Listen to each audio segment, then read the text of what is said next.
দক্ষিণের দেশগুলি উন্নয়নে মানব পাচার, প্রাকৃতিক দুর্যোগ, সন্ত্রাসবাদের মতো চ্যালেঞ্জ মোকাবেলায় উত্তরের উন্নত দেশগুলির সহযোগিতা চাইলেন প্রধানমন্ত্রী শেখ হাসিনা।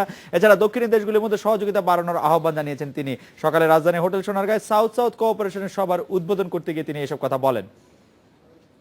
এই বিষয়ে কথা বলতে জাতিসংঘে বাংলাদেশের স্থায়ী প্রতিনিধি এ কে আব্দুল মোমেন আছেন আমাদের সঙ্গে। জনাব এ কে আব্দুল মোমেন, আপনার কাছে জানতে চাইবো যে উত্তরের যে সহযোগিতা, উত্তরের দেশগুলির যে সহযোগিতা আজ আমাদের প্রধানমন্ত্রী শেখ হাসিনা চাইলেন, সেই সহযোগিতা পাওয়ার ক্ষেত্রে আমরা কতটা আশাবাদী হতে পারি? আসলে অনেকগুলি বিষয় নিয়ে তিনি কথা বলেছেন, আপনি নিশ্চয়ই সেগুলি জানেন। আমরা কতটা আশাবাদী হতে পারি, জনাব মোমেন?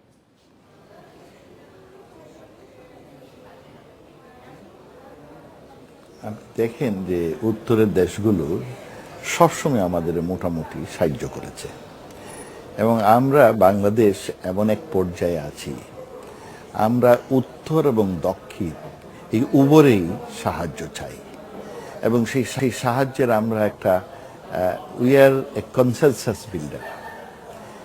এবং আপনি জেনে আনন্দিত হবেন যে যতগুলো আমরা রেজলিউশন পাশ করি, সেইখানে উত্তর এবং দক্ষিণের সবগুলো দেশ আমাদের সাথে সবসময় ঐকমত প্রকাশ করে। মাননীয় প্রধানমন্ত্রী উত্তর এবং দক্ষিণের সবারই দৃষ্টি আকর্ষণ করেছেন, এবং উনি যেটা বলেছেন যে এই যে আমরা আগামীতে যে প্রপোজালগুলো নিচ্ছি, টেকসই উন্নয়নের যে 17টা গোল আমরা গ্রহণ করেছি, সেইগুলো যদি আমাদের অর্জন করতে হয়, তাহলে উত্তর এবং দক্ষিণ উভয় দেশের, সবগুলো দেশের সহযোগিতা লাগবে।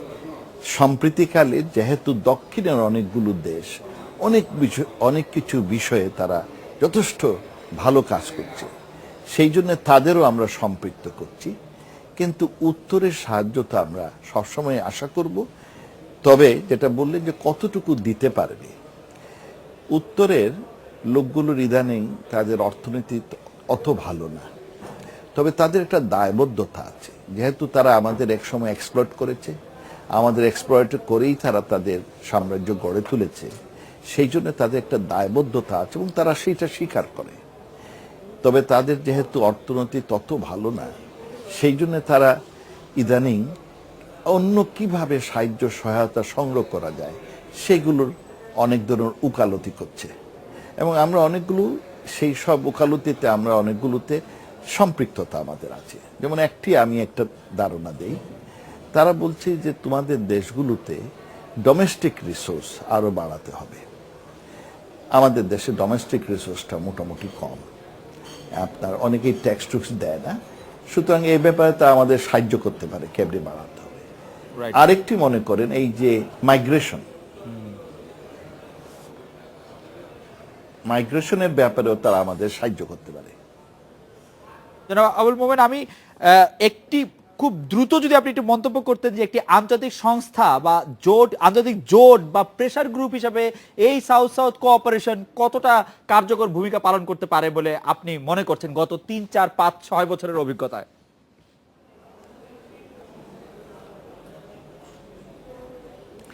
আমার মনে হয় তারা অনেক ভালো অবস্থান আছে বর্তমানে এবং সাহায্য করতে পারে।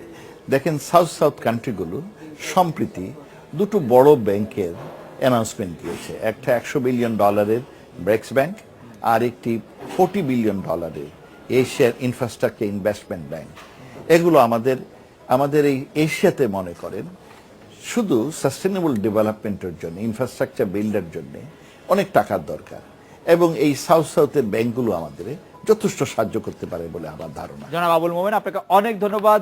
বারবার ভূমিকম্প সত্ত্বেও জীর্ণশীর্ণ ভবনে চলছে কাজ, সিদ্ধান্ত নিয়ে ঝুঁকিপূর্ণ ভবন ভেঙে ফেলার নেই কোনো উদ্যোগ। এতদিন পরোয়া না করলেও এখন ব্যবহারকারীদের মনে জাগে ভয়, কিন্তু নির্বিকার সরকারি কর্মকর্তারা।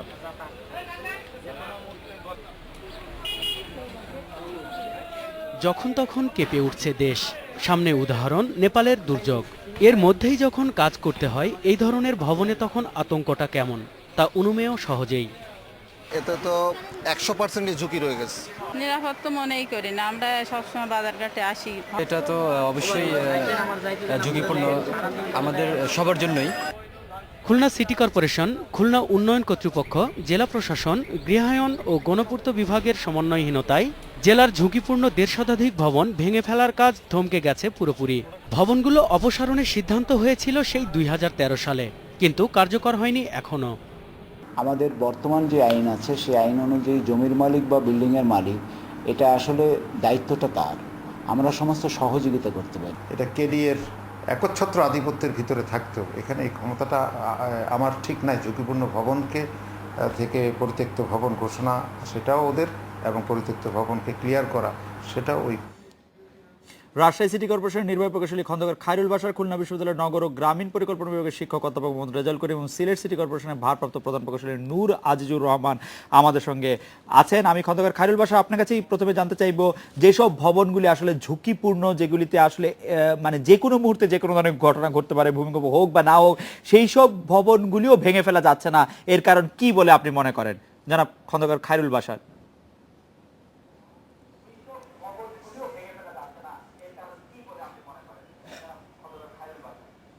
আপনাকে অনেক ধন্যবাদ। বিশেষ করে ভূমিকম্প বিষয়টি এমন একটা জটিলতার সৃষ্টি হয়েছে, এই দুর্যোগটা আসার পূর্বে মানুষকে সতর্ক করার মতন পর্যাপ্ত ব্যবস্থা নেই এবং এমন কিন্তু আবিষ্কৃত হয়নি। আর সম্প্রতি নেপালে অনুষ্ঠিত এই ভূমিকম্পটা বাংলাদেশেও ঘন ঘন অনুভূত হওয়ার কারণে মানুষের ভিতরে একটা আতঙ্ক বিরাজ করছে। আর এই ভূমিকম্পে এত অল্প সময়ের মধ্যে বিপুল জানমালের ক্ষতি হয় যে মানুষ খুবই আতঙ্কিত হয়ে গেছে। প্রতিটি শহরের মতন রাজশাহীতেও, রাজশাহী অনেক পুরাতন একটা শহর, এই শহরে অনেক পুরাতন পুরাতন ভবন রয়েছে। আমরা এই ভবনগুলিকে অনেকটা চিহ্নিত করতে পেরেছি, কিন্তু বড় সমস্যা হচ্ছে এই একটা ভবন ভেঙে ফেলানোর জন্য যে পর্যাপ্ত দক্ষ জনবল, তারপরে বিশেষ করে ইকুইপমেন্ট যেগুলি, এগুলির ভীষণ স্বল্পতা রয়েছে, যে কারণে আমাদের পক্ষে এগুলি করা সম্ভব হচ্ছে না। খায়রুল বাশার, আপনাকে অনেক ধন্যবাদ। আমি অধ্যাপক মোহাম্মদ রেজাউল করিম, আপনার কাছে জানতে চাইবো যে আমরা দেখলাম যে খুলনাতে এরকম অনেক ভবন রয়েছে যেগুলি ঝুঁকিপূর্ণ, যেগুলি ব্যবহারকারীর আতঙ্কে আছেন, কিন্তু সেগুলিকে ভেঙে ফেলা হচ্ছে না, এর কারণ কি বলে আপনি মনে করছেন জনাব রেজাউল করিম? ধন্যবাদ আপনাকে। অ্যাকচুয়ালি খুলনাতে প্রায় 150 থেকে 200 ঝুঁকিপূর্ণ ভবন আছে এবং এগুলা আমরা খুলনা বিশ্ববিদ্যালয়ের মাধ্যমে আমরা বেশ এগুলা চিহ্নিত করেছি। তার পাশাপাশি জেলা প্রশাসক, কেসিসি, কেডিএ এবং হাউজিং গৃহ সংস্থা উন্নয়ন অধিদপ্তর তারাও করেছে। কিন্তু দুঃখজনক হইল যে এইগুলা ভাঙার দায় কেউ নিতে চাচ্ছে না। এখানে বেশিরভাগই যে ভূমি হাউসগুলো আছে সেগুলো কিন্তু বেশ জরাজীর্ণ এবং অধিকাংশই কিন্তু জেলা প্রশাসকের আন্ডারে এবং তারই তত্ত্বাবধানে এগুলো আছে। এখন আমার মনে হয় যে যদিও একটা গ্যাজেট একটা কথা বলা আছে সিটি কর্পোরেশনের, সেখানে বলা আছে যে এগুলার ভাঙার দায়িত্ব মালিকের, কিন্তু কেউ যদি না ভাঙে তাহলে সিটি কর্পোরেশন এগুলো ভেঙে তার কাছ থেকে অর্থ আদায় করবে, এই ধরনের কিন্তু বিধিবিধানও আছে। কিন্তু তারপরেও একটা সমন্বয়হীনতার অভাবে অ্যাকচুয়ালি বিড়ালের গলায় ঘণ্টা কে পড়াবে, এইটা একটা বিশাল উদ্যোগ। আমি মনে করি এ ব্যাপারে জেলা প্রশাসক, যেহেতু অধিকাংশ জরাজীর্ণ ভবনগুলা জেলা প্রশাসক আন্ডারে, বিশেষ করে পরিত্যক্ত, বিশেষ হিন্দু প্রপার্টি অনেক দিন আগের, সেই জমিগুলো কিন্তু এখনো জেলা প্রশাসক মাধ্যমে। রেজাউল করিম, আপনাকে ধন্যবাদ। আমি সিলেট সিটি কর্পোরেশনের ভারপ্রাপ্ত প্রধান প্রকৌশলী নূর আজিজুর রহমানের কাছে জানতে চাইবো যে অধ্যাপক রেজাউল করিম খুলনা থেকে বলছিলেন যে বিড়ালের গলায় ঘণ্টাটি আসলে কে বাঁধবে। রাজশাহী থেকে খন্দকার খায়রুল বাশার বলছিলেন যে আসলে সেই ধরনের ইকুইপমেন্টেরও আসলে খুব উপযোগিতা মানে খুব নাই আমাদের।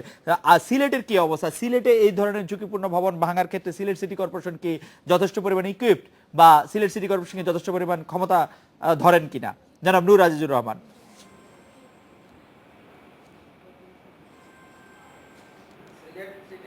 সিলেট সিটি কর্পোরেশনের যে উন্নয়ন কর্তৃপক্ষ নাই, এককভাবে সিলেট সিটি কর্পোরেশন এই ক্ষমতার অধিকারী এবং সিলেটে যে ঝুঁকিপূর্ণ ভবনগুলি রয়েছে সেগুলোকে আমরা নোটিশ দিয়েছি এবং শীঘ্রই আমরা যে একটা বিল্ডিং আমরা ভাঙবো। আমাদেরও সিলেটেরও পর্যাপ্ত পরিমাণ আসলে ইকুইপমেন্ট নাই, আমাদের একটা বুলডোজার আছে এবং রাস্তাগুলো অনেক সরু, যার কারণে আমরা এই কার্যক্রমটা নিচ্ছি না। তারপরে আমরা যখনই ছবি আমাদের ঝুঁকিপূর্ণ মধ্যে রয়েছে আমরা তাদেরকে নোটিশ দিয়ে সচেতন করার চেষ্টা করতেছি। এবং যেহেতু সিলেট ঝুঁকিপূর্ণের মধ্যে বিশেষ করে ডাকি পোর্টের খুবই নিকটে এবং এই সাম্প্রতিক নেপালের ভূমিকম্পে সিলেটের মধ্যেও মানুষের মধ্যে অনেক আতঙ্ক রয়েছে। তারপর হাইরাইজ বিল্ডিংগুলো আমরা অনেক পরিদর্শন করেছি এবং সাধারণ ইউনিভার্সিটির সহযোগিতা নিয়েও আমরা কাজটা করতেছি। তবে আগামী সপ্তাহ থেকে আমরা যেহেতু এই মুহূর্তে মানুষ একটা আতঙ্কে আছে, আমরা প্যানিক সৃষ্টি করতে চাচ্ছি না, তারপর আমরা দুই একটা বিশেষ ঝুঁকিপূর্ণ যেগুলো আগামী সপ্তাহ থেকে আমরা আমাদের এই কার্যক্রমটা পরিচালনা করব। নূর আজিজুর রহমান, অথবা রেজাউল করিম এবং খন্দকার খায়রুল বাশার, আপনাদের অনেক ধন্যবাদ। এই ছিল আজকের রেডিও স্পিকে আমন্ত্রণ আমাদের পরের আয়োজনে।